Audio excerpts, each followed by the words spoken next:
कल्पसूत्र की चौथी वाचना तीसरे प्रवचन में सुना।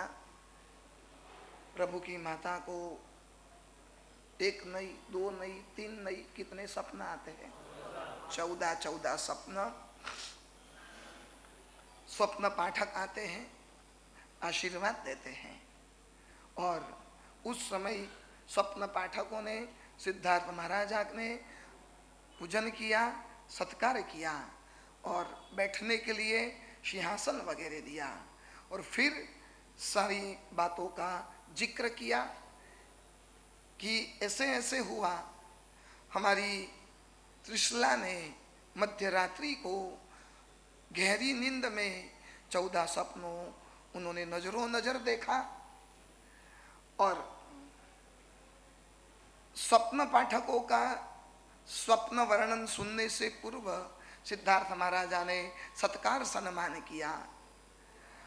अपने हाथों से उन स्वप्न पाठकों का पूरा हाथ भर के दे दिया, क्योंकि नीति शास्त्र का नियम है कि 3 व्यक्ति के पास जाओ, कभी खाली हाथ नहीं जाना चाहिए।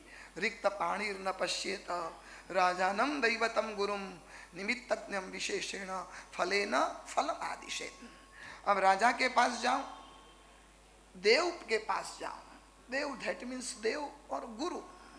और तीसरे नंबर में राजा, देव और गुरु, ये 3 के पास जाओ, कभी खाली हाथ नहीं जाना चाहिए।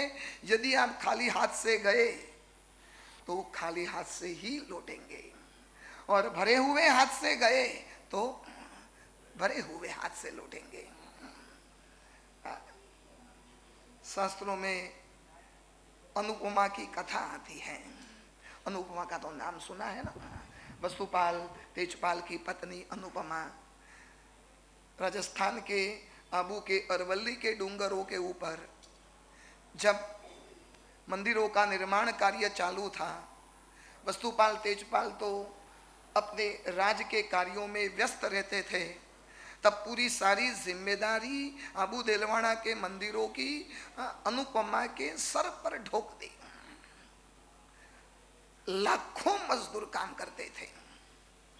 तब शिल्पी यशोधर ने अनुपमा जी से पूछा, अनुपमा जी, इस मंदिरों में कोई चित्र अमर करना हो तो कोई कथा बताइए।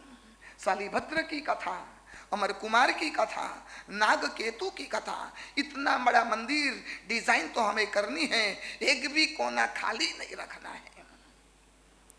ये सारी कथाएं तो इस मंदिर में उतारेंगे, लेकिन आपके दिमाग में कोई कथा आती हो तो।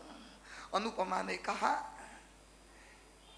एक ऐसा चित्र बनाओ, एक ऐसी कार्विन कि मंदिर हो, उस मंदिर के पथ के ऊपर एक कन्या जा रही है, उसके हाथ में थाली है और थाली में एक चावल का दाना है। कितने दाने? एक। ठीक है। जब मैं छोटी थी, पाटन में रहती थी और मंदिर दर्शन करने के लिए जाती थी, तब सोचती थी आज परमात्मा का दर्शन करती हूं, कब ऐसा मौका मिले मंदिर का निर्माण करने का। ये सौभाग्य कभी सोचा नहीं था। लेकिन हमारे जेठ लुणिंग और उनकी स्मृति में जब वस्तुपाल तेजपाल सारी दुनिया को चमत्कृत करने वाले ये अरवल्ली के डूंगरे के ऊपर इस मंदिर का भव्य निर्माण होने जा रहा है, तब मेरी स्मृति जीवंत रहे। जब मैं छोटी थी, मंदिर जाती थी, बस वो चित्र बना दीजिए। यशोधर ने कहा, अनुपमा जी, वो बात तो ठीक है, हो जाएगा, लेकिन वो कन्या का चित्र। अनुपमा ने कहा, वो कन्या मैं खुद हूं। हम थाली लेकर निकलते थे। यशोधर ने कहा, अनुपमा जी, ये बात समझ में नहीं आई। आपका चित्र तो ठीक है, लेकिन चावल का एक दाना क्यों? एक दाना। तब आंख में से आंसू टपक पड़े अनुपमा जी के, रोने लगे। यशोधर, क्या कहूं, हमारी परिस्थिति कमजोर थी, ताकत नहीं थी प्रभु के दरबार में कुछ चढ़ा सके। लेकिन मेरी माँ मुझे कहती थी कि परमात्मा के मंदिर में जाओ, खाली हाथ से नहीं जाना है, कुछ न कुछ लेकर जाना चाहिए। रिक्त पाणिर न पश्येत राजानम देवतम गुरुम। भले ताकत नहीं थी, प्रभु क्या लेकर जाते हो वो नहीं देखते हैं, लेकिन कौन से भाव लेकर जाते हो वो देखते हैं। चावल मायने में नहीं है, लेकिन जो हमारा भाव था। बस इस चित्र को अमर करो, जाओ आजाबू के ऊपर। वो अनुपमा जी का चित्र है, थाली है। अनुपमा जी जा रही है मंदिर की ओर और थाली में चावल है, लेकिन चावल का सिर्फ एक ही दाना। रोज वासक से डलवाने के लिए आते हो ना, कभी गुरु पूजन करते हो, थाली में कुछ रखते हो। हालांकि थाली के पैसे हम नहीं लेते हैं, वो तो संघ में जमा होते हैं, लेकिन एक हमारी फर्ज नहीं बनती कि गुरु भगवान के पास जाते हैं, वासक्षेप से गुरु पूजन करते हैं, तो गुरु के पास, प्रभु के पास और ज्योतिष के पास यदि खाली हाथ से गए, खाली हाथ से लौटेंगे और भरे हुए हाथ से गए, भरे हुए। मैं गांव में चातुर्मास था, नाम नहीं दूंगा, वहाँ एक आदमी रोज आता, रोज वासक्षेप डलवाता, थाली में से, कटोरी में से वासक्षेप लेता, गुरु पूजन करता, फिर वासक्षेप। एक दो दिन नए नए शुरू में तो किसको मना करना, सभी को राजी रखना पड़ता है ना। एक महीने तक वासक्षेप डाला, लेकिन थाली में 10 रुपया भी रखता नहीं था। मैंने कहा मफतखोर है, रोज मेरा वासक्षेप लेकर जाता है, थाली में रखता तो कुछ नहीं है। हालांकि मुझे कोई फर्क नहीं पड़ता तू रखे नहीं रखे, लेकिन एक तेरी फर्ज नहीं है। 1 महीनों तक लगातार आया और 1 भी रुपया थाली में नहीं रखा, गुरु पूजन करना नहीं। अभी आपको डायरेक्ट तो कुछ नहीं बोल सकते ना दिनेश भाई, डायरेक्ट बोलो तो बुरा लग जाता, बुरा लग जाता तो दूसरे दिन से प्रवचन में आना, लो बोल दिया ना, कितने बेशरम हो, प्रवचन में आना बंद। तो आपको बोलने के लिए ये प्रवचन की पाठ डायरेक्ट इनडायरेक्ट सब कुछ बोल सकते हैं। आपको पता भी नहीं चलता कि गुरुदेव ने मेरे लिए बोला और मैंने बोल दिया। मैंने दूसरे दिन प्रवचन में झाड़ा, मैंने कहा कुछ मफतखोर लोग रोज वासक्षेप डलवाने को आते, कुछ थाली में रखते तो नहीं है। मैंने बोल दिया, उनको समझ में आ गया कि गुरुदेव ने मेरे लिए बोला, और मैं ऊपर गया, कपड़े बदल के मेरे स्थान पर बैठा। मुझे लगा आज वो नहीं आएगा, क्योंकि आज मैंने डायरेक्टली उनको बोला है, लेकिन वो आया, चेन्नई का नहीं था, और आया, सीधी 100 की नोट निकाली। मैंने कहा 30 दिन का एक साथ थाली में रखा, फिर मैंने वासक्षेप डाला। फिर उन्होंने क्या किया पता है, जाते जाते 10-10 की जो 9 नोट थाली में थी ना, वो ले ली। चलो मैंने कहा कम से कम 10 की नोट तो रखी, बोलने की इतनी तो असर हुई। जहां मुफ्तखोर लोग होते हैं ना, वहां साधारण में हर हमेश कमी ही रहेगी, हर हमेश। अंबेल मुफ्त में, पाठशाला मुफ्त में, प्रवचन मुफ्त में, पौषध की आराधना मुफ्त में, सामायिक प्रतिक्रमण मुफ्त में, और ऐसे मुफ्तखोर जो आराधना करते हैं ना, ऐसे आराधक वर्ग जहां होता है ना, उस संघ का साधारण खाता हर हमेश कमजोर रहेगा। संघ की हर चीज का आपको यूज करना है और संघ को आपको कुछ देना नहीं। सिद्धार्थ महाराजा ने भर भर के उस स्वप्न पाठक को दिया और कहा कि ऐसे 14 स्वप्न त्रिशला माता ने देखे हैं। तब जहां एसिम 14 सुमिनाणम देवाणुपिया उराणम केमन्ने फलनाणे फलवित्ति विशेष भविष्य, उसका फल क्या होगा। फिर सारे स्वप्न पाठक जो आपस में मिले, एक दूसरे से मिलकर चर्चा की और चर्चा करके निष्कर्ष करके सिद्धार्थ महाराजा के पास आए और सिद्धार्थ महाराजा के पास आकर कहा कि हमारे वहाँ पूरा स्वप्न शास्त्र है। स्वप्न शास्त्र में 9 प्रकार के स्वप्न बताए हुए हैं।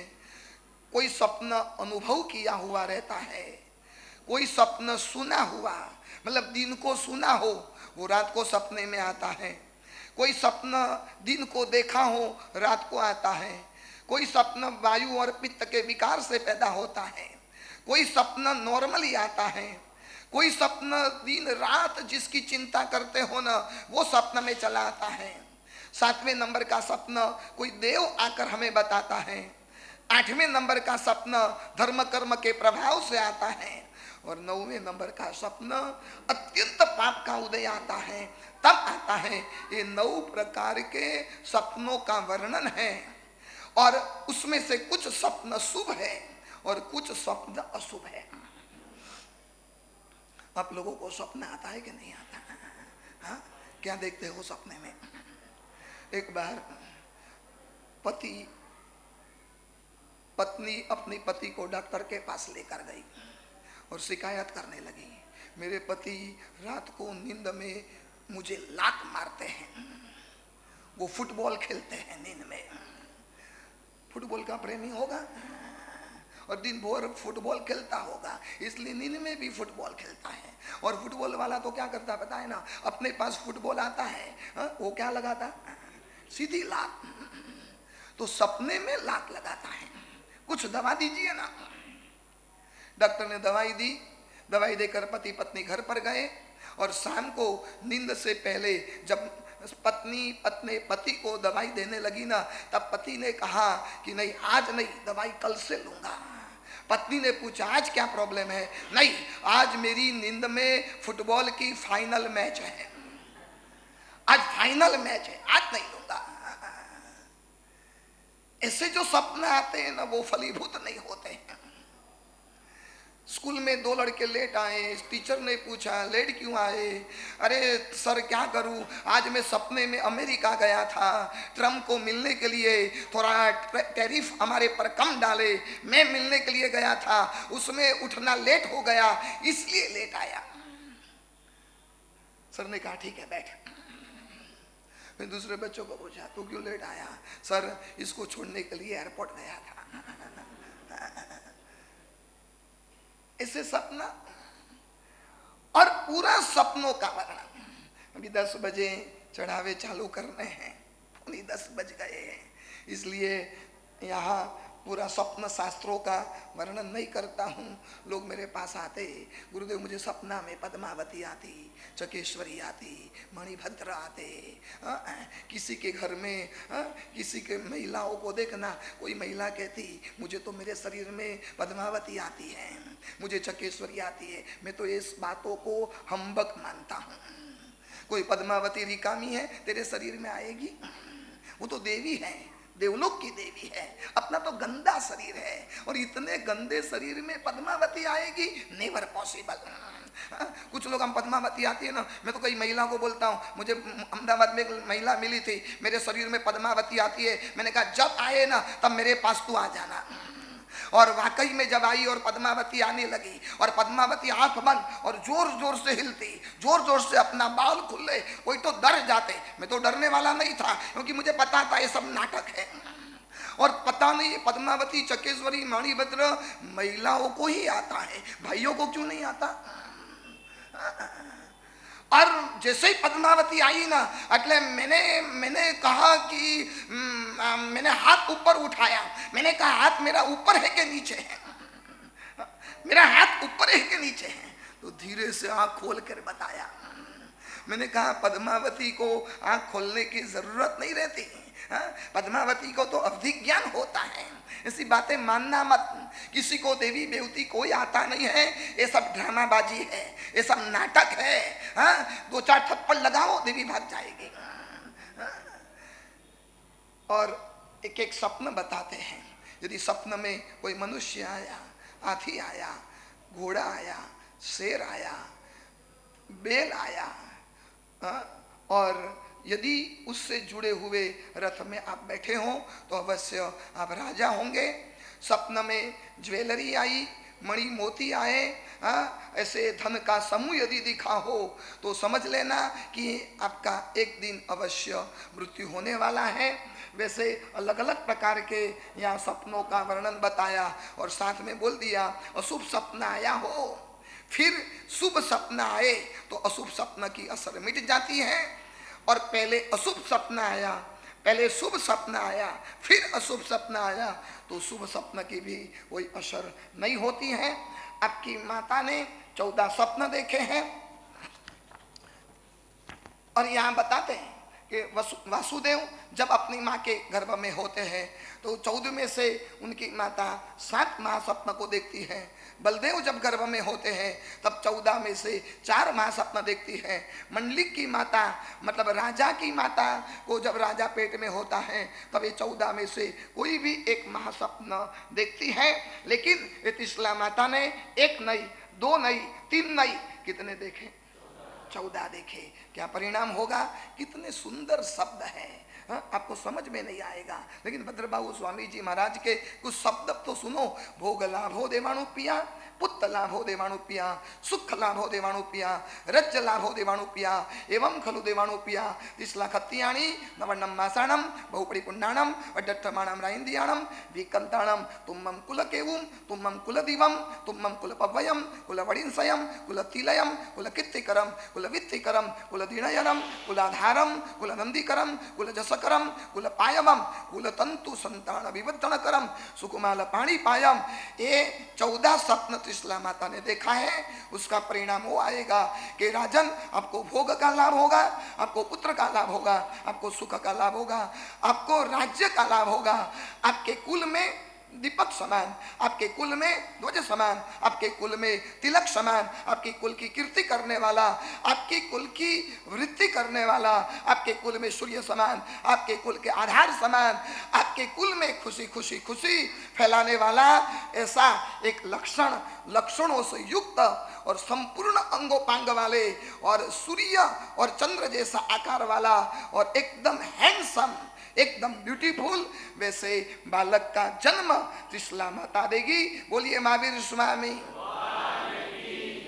और जब ये बड़ा होगा तब सारे स्वप्न पाठक मिलकर कहते हैं ये कोई साधारण व्यक्ति नहीं है, ये कोई राजा नहीं बनेगा, ये कोई मांडलिक नहीं बनेगा, ये कोई वासुदेव चक्रवर्ती नहीं बनेगा, ये धर्म का श्रेष्ठ चक्रवर्ती धम्म वर चाउरंत चक्रवर्तीणम, धर्म का श्रेष्ठ चक्रवर्ती बनेगा।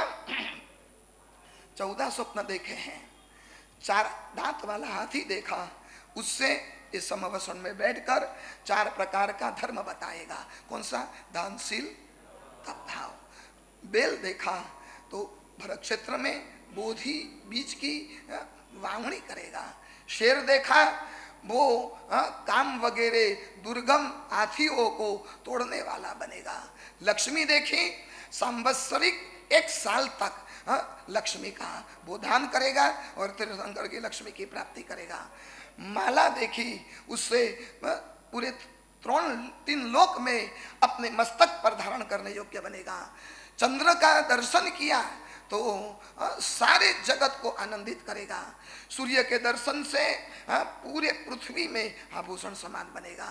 ध्वज देखा तो धर्म के ध्वज को धारण करने वाला बनेगा। कलश का दर्शन किया त्रिशला माता ने तो धर्म रूपी महल के शिखर पर इसकी स्थापना होगी।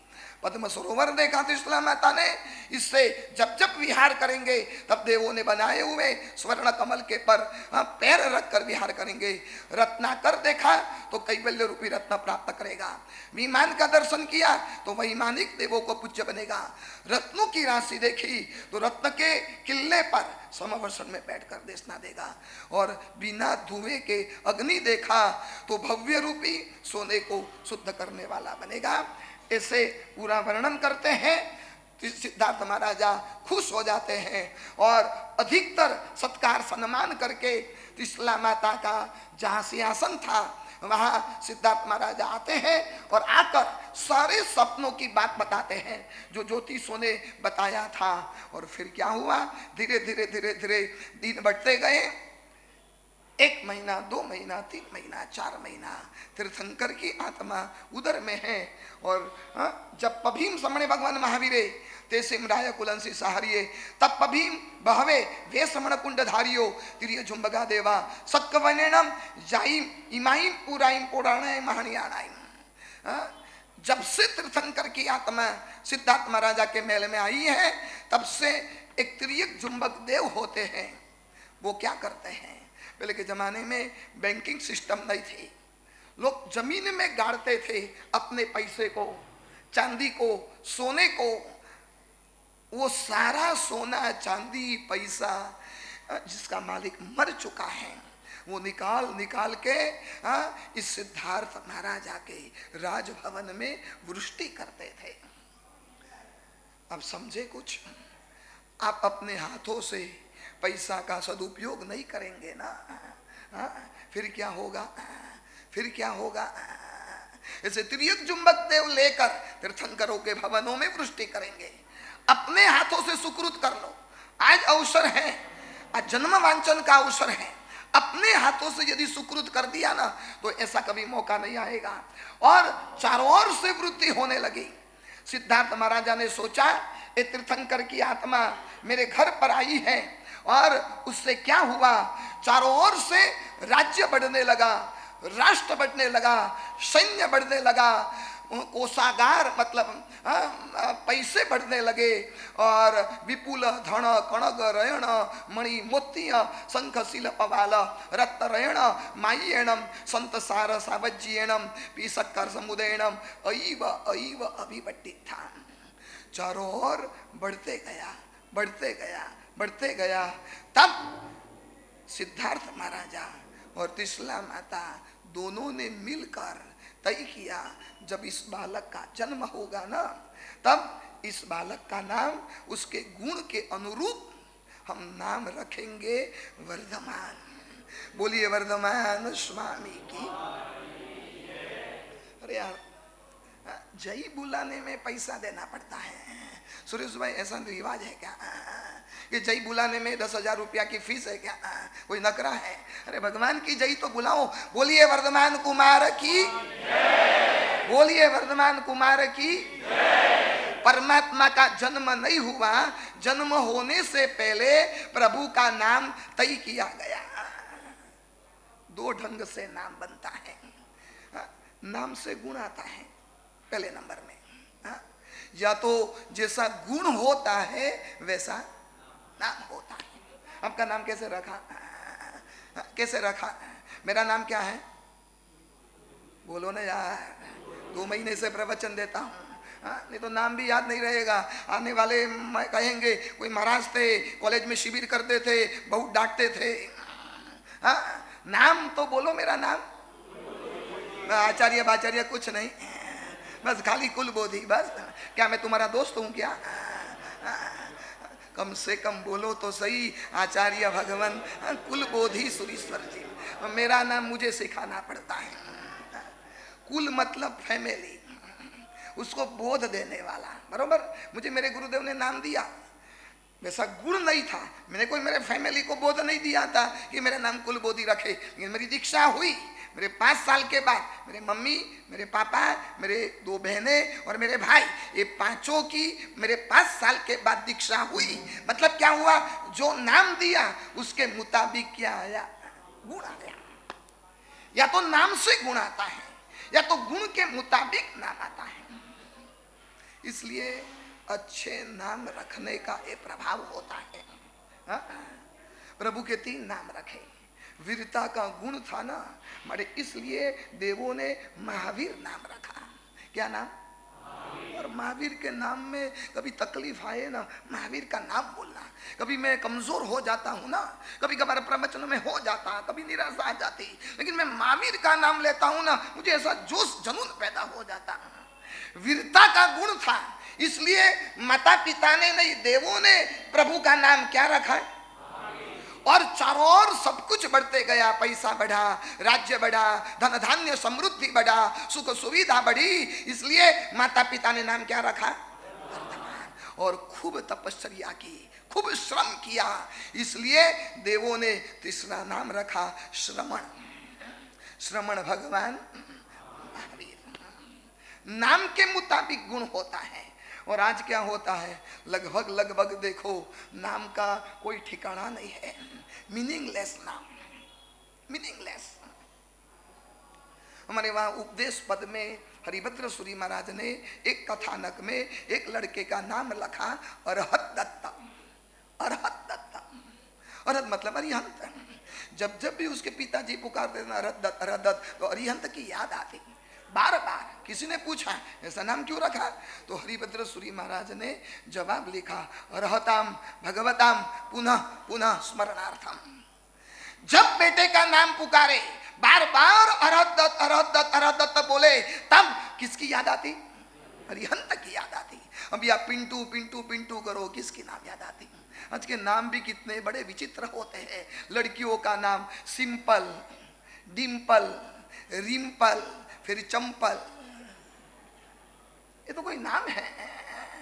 जेनिल, कैनिल, फेनिल, पिंटू, पिंकू, पप्पू, चप्पू, कोई कोई मीनिंगलेस। अभी थोड़े दिन पहले एक छोटी सी बालिका आई थी, छोटी थी, बहुत सुहावनी थी। मैंने पूछा तेरा नाम? बहुत स्वीट बोल रही थी, गुरुदेव मेरा नाम ट्विंकल। मैं तो खुश हो गया, बहुत अच्छा नाम, मैं तेरी बुआ ने अच्छा नाम रखा। फिर मैं वो तो चली गई, मैं सोच में पड़ा, मैंने छोटी है तब तक ट्विंकल अच्छा है, कॉलेज में जाएगी तो भी ट्विंकल अच्छा लगेगा, शादी करके किसी के घर में जाएगी तब अखंड सौभाग्यवती ट्विंकल, वो भी अच्छा लगेगा। लेकिन उसके बेटे का बेटा होगा, उसका पोता होगा, और लोग उसके पोते को पूछेंगे तेरे दादी जी का नाम बोल, तब वो कहेगा ट्विंकल दादी माँ। कैसा फनी लगे, ट्विंकल दादी माँ। ये तो ऐसा लगता है कि कुर्ता पायजामा पहना हो, जींस पहना हो और जींस के ऊपर पगड़ी पहनो, कैसा लगता है? कैसा लगेगा? कितना विचित्र नाम। अरे नाम तो ऐसा होना चाहिए हर उम्र में जमे, हर उम्र में, हर उम्र में नाम जमना चाहिए। हमारे नाम गुण पर से नहीं रखा गया तो कम से कम ऐसा नाम रखो कि उस महापुरुषों का गुण उस व्यक्ति में आए। हमारे वहां नाम रखते थे पहले सुलसा, चंदनबाला, मैना, अनुपमा, कुमारपाल, वस्तुपाल। मेरा बचपन में नाम था संसारी अवस्था में कुमारपाल, तेजपाल, पेथड़सा, जगड़ूसा, भामासा, ऐसा कोई नाम रखो ना, तब उस महापुरुषों के गुण उसके अंदर में आए। ट्विंकल ट्विंकल ट्विंकल करने से क्या मिलने वाला है? और आजकल तो क्या हो गया पता है, जैसा नाम होता है ना वैसा गुण होता ही नहीं है। एक दादी सा को मैंने पूछा, मैंने कहा दादी सा अपरो नाम, दादी सा अपरो नाम? उन्होंने कहा शांताबाई, शांताबाई। लेकिन आप मानोगे उनकी बहू बाजू में खड़ी थी, उन्होंने मुझे कहा गुरुदेव नाम शांताबाई है लेकिन शांति का अंश भी नहीं है। एक दादी सा को मैंने पूछा आपका नाम? गुरुदेव गंगाबेन, गुजराती थे, माँ बहन बोलते गंगाबेन। लेकिन उसके घर पर जाऊं ना तो पानी का भी नहीं पूछेंगे, नाम गंगा, और एक पानी का आधा कटोरा भी नहीं पिलाएंगे। एक भाई आए ना, मैंने कहा आपका नाम? सुंदर भाई, सुंदर भाई। और इतने काले थे, कोयले के ढेर में 3 दिन रखो ना तो भी खोजो तो नहीं मिले। दूसरा का नाम पूछा हसमुख भाई, और बिल्कुल रोतल चेहरा, नाम हसमुख भाई, और बिल्कुल रो रहे थे। मैंने कहा नाम के मुताबिक घर नहीं है, कभी कभार घर का भी नाम रख देते हैं। मैं एक बंगले में गया था, वहां लिखा था लीला लहर, लीला लहर, लेकिन उस बंगले में कोई लहर नहीं थी, जीवन जहर जैसा था। बंगले का नाम था हास। अमिताभ बच्चन का बंगला है मुंबई में, जुहू स्कीम में, क्या नाम है पता है? बोलो, चेन्नई वालों को पता है, मेरा नाम नहीं पता है। और अमिताभ बच्चन के मैं उसके बंगले के पास जाकर आया हूँ, मतलब मैं कोई पगलिया करने को नहीं गया था, मैं तो जुहू के चौपाटी पर जा रहा था। और हमको तो चौपाटी पर क्यों जाने का, लेटरिन के लिए, और तो क्या काम रहता। मुंबई में हम लेटरिन जाते कहाँ जाते? रेलवे स्टेशन और समंदर के किनारे पर चले जाते। हमको तो वही रास्ते में जा रहा था, मुझे किसी ने बताया देखो गुरुदेव अमिताभ बच्चन का बंगला, और जिसका नाम था जलसा। किसी का बंगले का नाम देखा ना, हास। क्या नाम था? हास। मैंने उस बंगलो वालों को बुला कर पूछा, नाम हास है? गुरुदेव अंदर में तो त्रास है। हाँ। फिर एक बंगले का नाम मातृ छाया।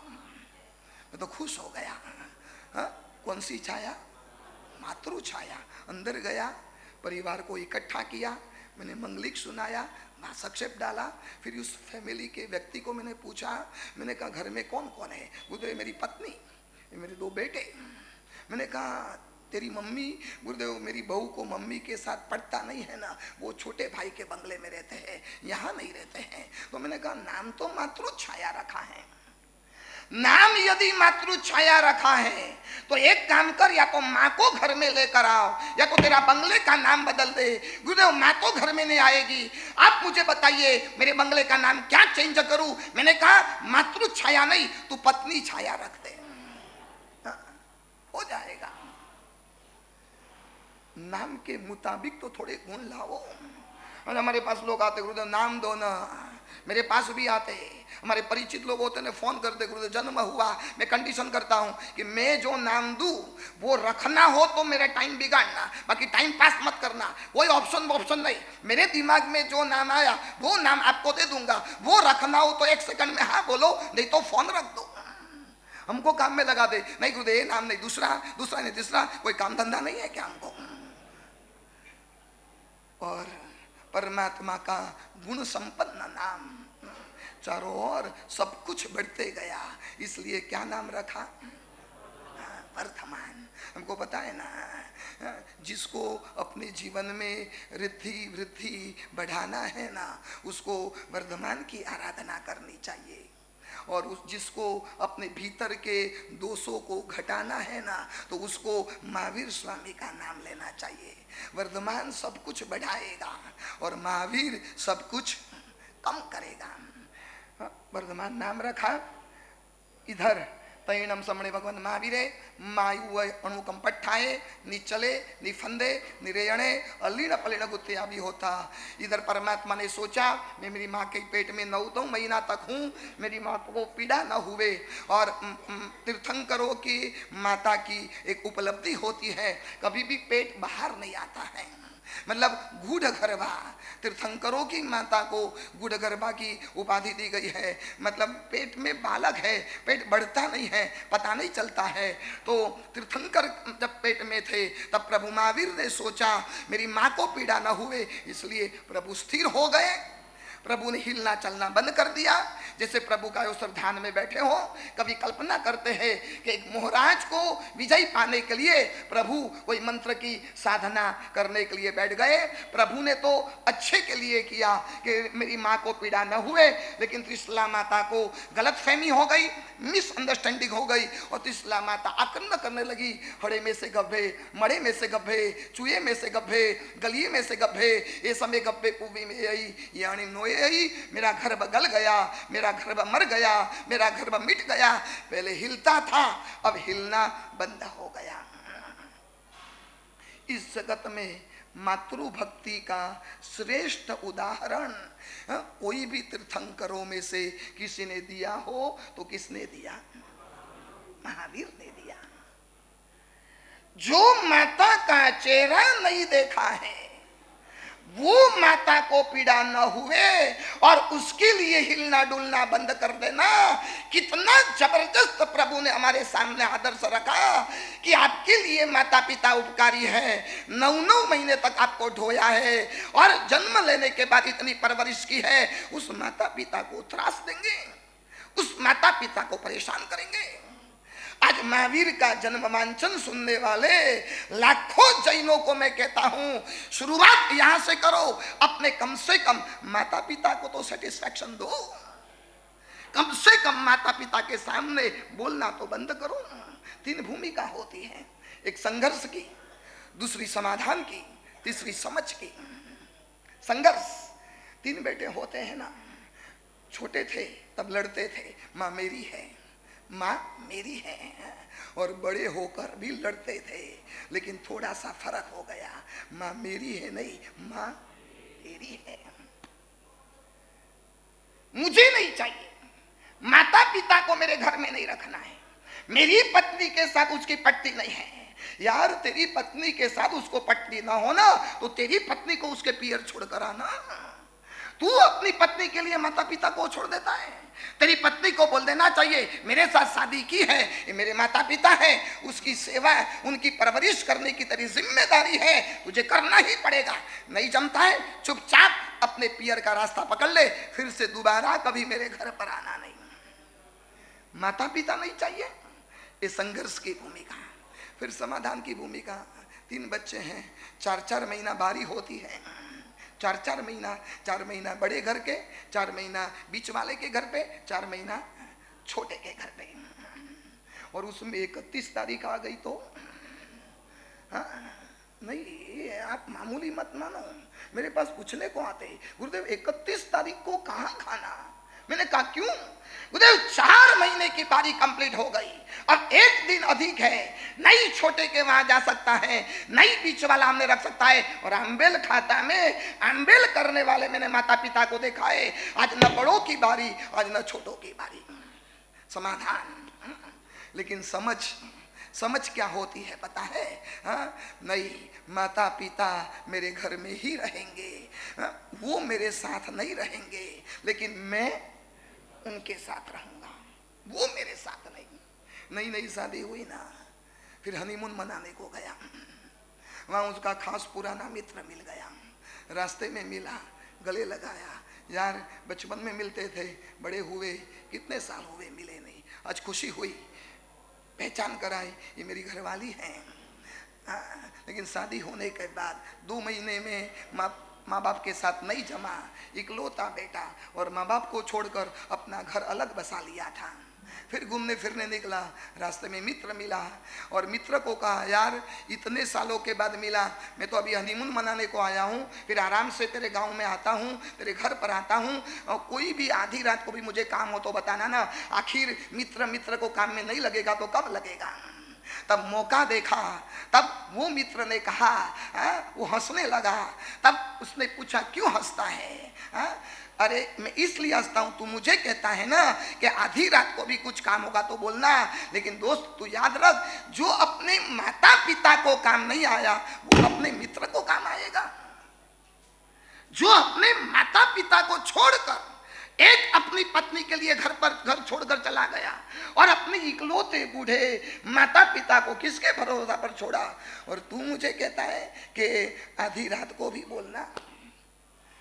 और ये ताना इतना जबरदस्त लगा ना, सीधा घर पे गया, माता पिता के चरणों में गिरा और तय कर दिया चाहे कुछ भी हो जाए एडजस्टमेंट करूंगा, लेकिन माता पिता को मैं छोड़ूंगा नहीं।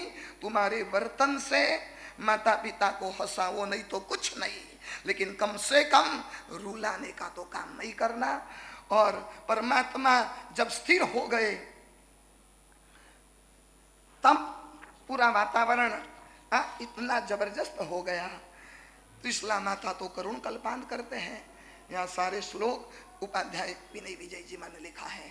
हा धिक धिक दैवम प्रति किम चक्रे तेन सतत वक्रेण यन्मे मनोरथ तरु मुलाद उन्मूलितो अनेना। कितने सुंदर हैं एक एक श्लोक। ये तो क्या करें, हम भी कल्पसूत्र संपूर्ण वांचन नहीं कर सकते हैं। मैं तो संस्कृत प्रत लेकर ही बैठता हूँ, वो हिंदी के गुजराती ट्रांसलेशन नहीं है, और मैं डायरेक्ट आपके सामने हिंदी ट्रांसलेशन करता हूँ। और एक एक शब्द भद्रबाहु स्वामी जी महाराज ने अथ किम कुर्वे कचम आगच्छामि वदामि कस्य पुरतः, क्या करूँ, कहाँ जाऊँ, किसको बोलूं, मेरी बदकिस्मत ने सारे मेरे मनोरथ तोड़ दिए।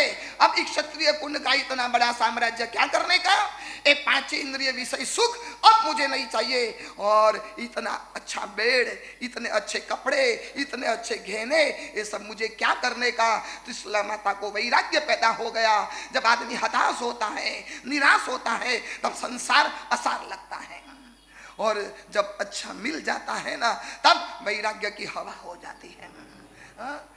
और सोचते हैं पूर्व के भवों में मैंने एबॉर्शन करवाया होगा, पूर्व के भवों में कोई कबूतरों को उसकी माँ से वियोग करवाया होगा, कोई कौवों को, कौवे के बच्चे को, बिल्ली के बच्चे को, चूहे के बच्चों को मैंने अलग कर दिया होगा। अभी एक श्राविका मुझे प्रायश्चित लेने को आई, बोले इतने चूहे हो गए ना, 2-4 चूहे को पकड़कर प्लास्टिक की थैली में बंद करके बाहर छोड़ दिया। साहब उसको तो छोड़ दिया, उनका क्या हुआ पता नहीं, लेकिन घर में जो उसकी माँ बची थी ना, इतनी आक्रंद कर रही थी, इतनी आक्रंद। गुरुदेव मुझे देखा नहीं गया, मुझे परिणाम आएगा पता नहीं था, गुरुदेव कुछ प्रायश्चित दो। मैंने कहा बहन आप हंसते हंसते प्रायश्चित मांगते हो, लेकिन जब कर्म उदय में आएगा ना, रोएंगे तब नहीं छूटेंगे। ये नया ताजा पैदा हुआ बच्चा, और आप उसको उसकी माँ से वियोग करवाकर इतना भयंकर पाप कर्म का बंद किया है ना। ये त्रिशला माता को जो उदय में आया, मैंने कोई बालक की हत्या की होगी, मैंने कोई बाल वियोग करवाए होंगे, क्या करूं मैं, कौन से मंत्र तंत्र वालों को बुलाऊं, या तो मैंने पूर्व के भवों में मेरे शील व्रत का खंडन किया होगा। व्हाट्सएप पर पराये पुरुषों के साथ, पराई औरतों के साथ आप जब चैट करते हो, लव करते हो, किसी को पता चले कि नहीं चले, कर्म सत्ता को पता चलता है। और जब ये कर्मों का उदय आता है ना, तब त्रिशला माता भी यही सोचते हैं, मैंने मेरा शील व्रत तोड़ा होगा, मैंने मेरा ब्रह्मचर्य का मैंने खंडन किया होगा, तब ये परिणाम आया। अब क्या करूं, कहाँ जाऊं। और उस समय सारी सखी आई, सारा राजमहल के संगीत बंद हो गए, धूप और खुशबू बंद हो गई, फूल सारे मुरझा गए, जोर जोर से रोने लगी, और सिद्धार्थ महाराजा परेशान हो गए। अब क्या करना, कैसे करना, अब अथमे मरणम शरणम। आखिरकार त्रिशला माता ने सोचा अब मुझे क्या करना है, मर जाना है। मेंटालिटी तो हजारों सालों से चल रही है ना, दुख आता है, अंत में आदमी यहाँ जितने भी बैठे हैं ना, एक बार तो जिंदगी में बोला होगा कि मुझे मरना है।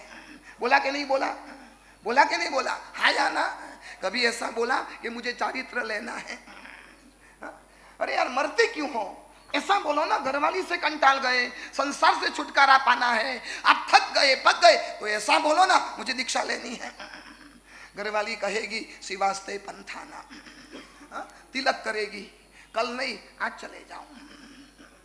अथमे मरणम शरणम किम करणम विफल जीवितव्येन। तब सारी और पूरा वातावरण मरघट जैसा हो गया। तुरंत प्रभु को पता चला, और प्रभु ने क्या किया, उस समय प्रभु ने संकल्प लिया, गर्भ में बैठे बैठे, ना हम समणो ओहम, ना हम समणो ओहम अम्मा पियरिम जीवंते ही। मेरे माता पिता जब तक जीवित है तब तक मैं क्या नहीं लूंगा। पता चल गया, मैं संस्कृत में बोला पता चल गया। हम सच बताइए आपको कौन से भगवान पसंद है।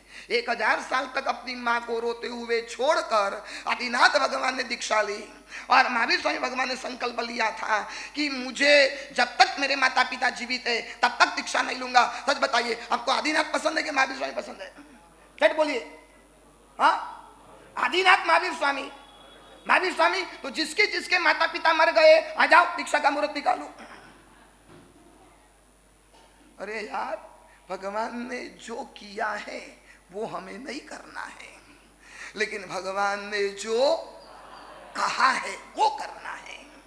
वो तीर्थंकर थे, तीर्थंकर की स्थिति अलग होती है, वो ज्ञानी थे, उनको पता था मेरे भोगावली कर्म निरुपक्रम नहीं है, सोपक्रम है, कभी भी टूट सकते हैं। और मैं दीक्षा लूं और माता पिता को त्रास हुए, अचानक अटैक आ गया, हार्ट फेल आ गया, मेरे पर इतना प्यार है तो माता पिता के मौत में मैं निमित्त बनूंगा।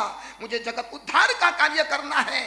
दुनिया मुझे क्या कहेगी, अपने माँ बाप को मरवा कर ये महावीर भगवान बनने के लिए निकले हैं। अपने माता पिता को तो परेशान किया था, इसलिए प्रभु ने सोचा मेरा वैराग्य मेरे हाथ में नहीं रहेगा, इसलिए प्रभु ने प्रतिज्ञा ले ली, जब तक प्रभु जिंदे है माता पिता तब तक दीक्षा नहीं लूंगा।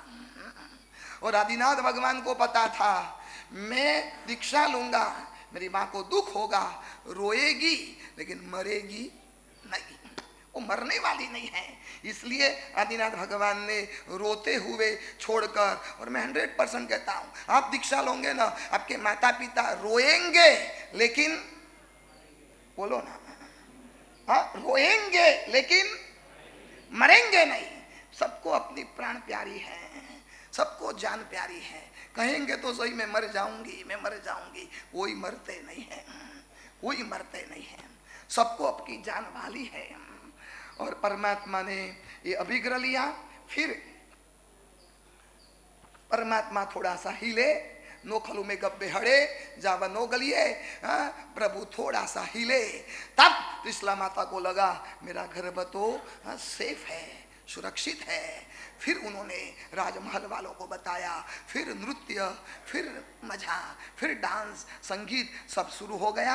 और अभिगम अभिगिम नई नो खलू में कपई अम्मा पियून जीवंत हिम मुंडे भविता अगाराओ अड़गारियम पपये। अब त्रिशला माता खुश हो गई, अब तो नाचने लगी, अब झूमने लगी। अरे मैंने फोकट का ऐसा विचार किया, मैं तो सारे जगत को मैं मान्य हूं। अब गोत्र देवी मेरे पर प्रसन्न हुई, तीर्थंकरों की प्रसन्नता मेरे पर प्राप्त हुई। जय जय नंदा, जय जय भद्दा, और एकदम खुश हो गया। क्या होता है, कभी कभी रति और कभी कभी अरति। 7 लाख में बोलते हो ना, ये दो बड़े संसार के पाप है, कभी खुशी कभी गम, कभी खुशी कभी गम। बेटा अमेरिका पढ़ने को गया तो खुशी होती है, अमेरिका में गया, 1-2 साल रहा और वहाँ अच्छी जॉब मिल गई, लेकिन ट्रंप ने धक्का मार के निकाल दिया तो क्या होता है, गम होता है। खुशी और गम चलते ही रहता है। प्रवचन सुनने में खुशी लगती है, लेकिन 1 घंटा अधिक चलाओ तो हाँ, वो तो बोलना पड़ता है ना। साइड वाले तो बोलना ही मत, आपको तो खाली सामायिक करनी है, प्रवचन नहीं सुनना है। प्रवचन सुनना है तो मेरे सामने आकर बैठो ना। आनंदोद्वैतमयं राजकूलम तत् बभूव सकलमपि आतोद्य गीत नृत्यैहि सुरलोक समम महासोहम वर्धापनागत धन कोटि घुण्डन ददच्च धन कोटि सुरतरुरीव सिद्धार्थ संजात परम हर्ष भरा। अनेक भिक्षुओं को दान देने लगे, जय जयकार होने लगा, गीत संगीत के वाजिंत्र घूमने लगे, चारों ओर फूल और धूप की खुशबू से वहां होने लगा।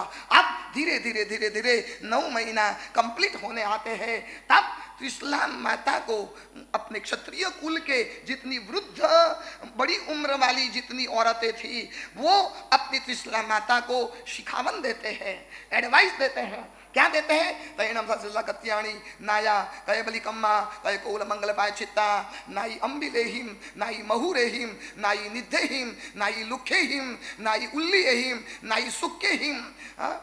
पूरा कल्पसूत्र में बताया। मैंने कल नहीं कहा था, कल्पसूत्र जीवन व्यवहार की पाठशाला है। जब पेट में बालक होता है तब माता पिता को क्या करना चाहिए। आज गर्भ संस्करण चालू रहता है ना, ये त्रिशला माता ने सिखाया कि त्रिशला माता को कहा गया अब ज्यादा खट्टा मत खाना, ज्यादा मीठा भी मत खाना, ज्यादा घी वाला तेल वाला भी मत खाना, ज्यादा रुक्ष आहार भी न लेना। सर्व ऋतु को अनुकूल वैसा आहार तुझे लेना चाहिए। उनके जितने दोहद होते थे सारे दोहद सिद्धार्थ महाराजा के द्वारा परिपूर्ण किए जाते थे। यहाँ कहते हैं कि जब पेट में बालक होता है ना, तब माँ को अधिक समय नहीं सोना चाहिए। माँ ज्यादा सोती है ना तो क्या होगा पता है, बालक निद्रालु बनेगा।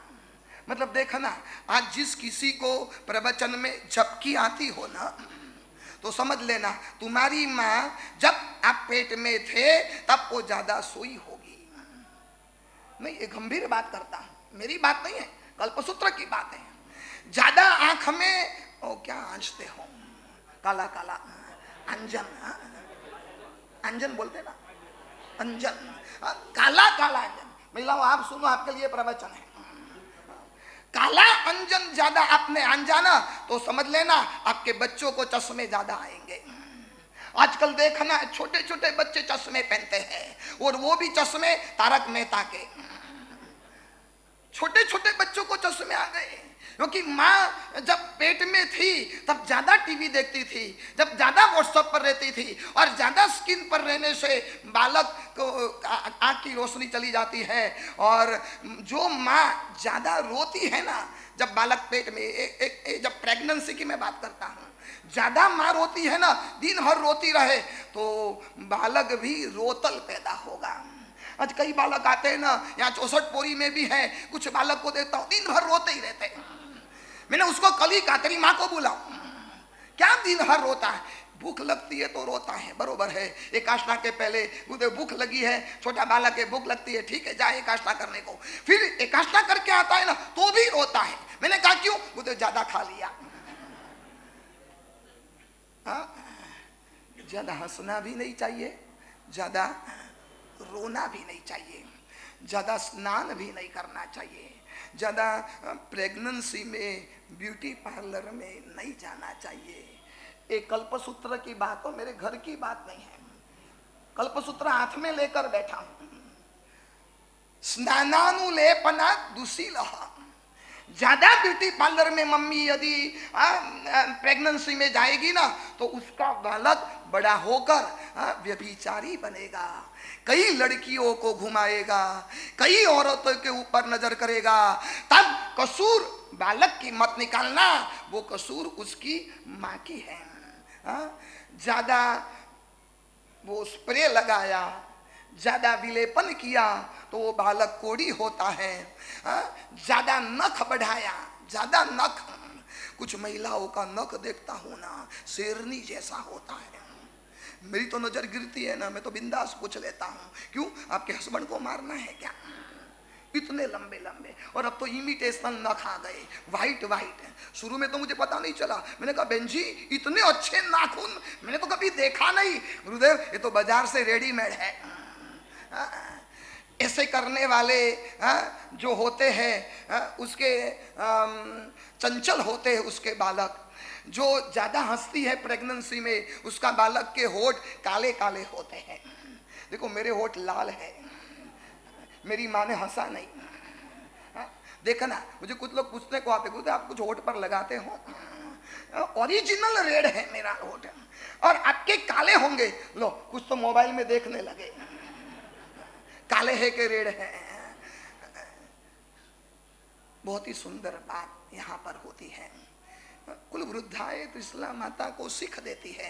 मंदम मंदम संचर मंदम एव निगद व्यामुंच कोपक्रमम पथ्यम भुंक्ष्व बघान नीति नमनगाम मापट्टहा संकृथा आकाशे भवमा सुसेव सजने नीचैर बहिर्गच्छमा देवी गर्भ भरालसा निज सखी वर्गेण सा सिक्यते। हे तो इस्लाम माता धीरे धीरे चलो, धीरे धीरे बोलो, ज्यादा गुस्सा मत करना, परहेज भोजन करना, बड़ी आवाज से हंसना मत, खुले आकाश में सोना मत, नीचे जमीन पर सोना मत। और ऐसे धीरे धीरे इस्लाम माता अपने गर्भ को वहन करते रहती है। और ऐसे वहन करते करते लगभग लगभग 9 महीना परिपूर्ण होने आए। बस छोटी सी बात करके प्रवचन रखता हूँ, बोली क्या प्रारंभ करता हूँ। इसमें क्या होता है पता है? बालक जब पेट में आता है ना माँ के उदर में, तब बालकों के विचार की असर माँ के ऊपर होती है और माँ के विचारों की असर बालक के ऊपर होती है। अभी तो मुझे पता नहीं, पुराने जमानों में ऐसे रीति रिवाज था, जब बहू प्रेगनेंसी में आ जाए ना उसको कहाँ भेज देते थे? पियर में। क्यों? क्यों? इसके पीछे कुछ रीजन आपको पता है? इसलिए ससुराल में तो कुछ भी खटपट तो होगी ना, सास बहू के बीच कुछ ना कुछ किचकिच तो चलती रहेगी ना, वो असर किसके पर होगी? बालक पर होगी, बेटे पर होगी। इसलिए पियर में भेज दिया।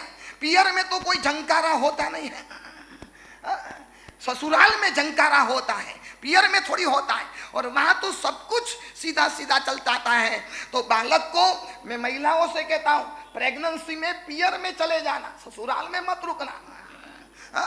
सास कुछ भी कहे, दूसरी डिलीवरी हो या तीसरी डिलीवरी हो, करना तो पियर में 1-2 महीना रहो, बाकी के 6 महीने आप वहां पर चले जाओ, क्योंकि बहुत बड़ी असर होती है।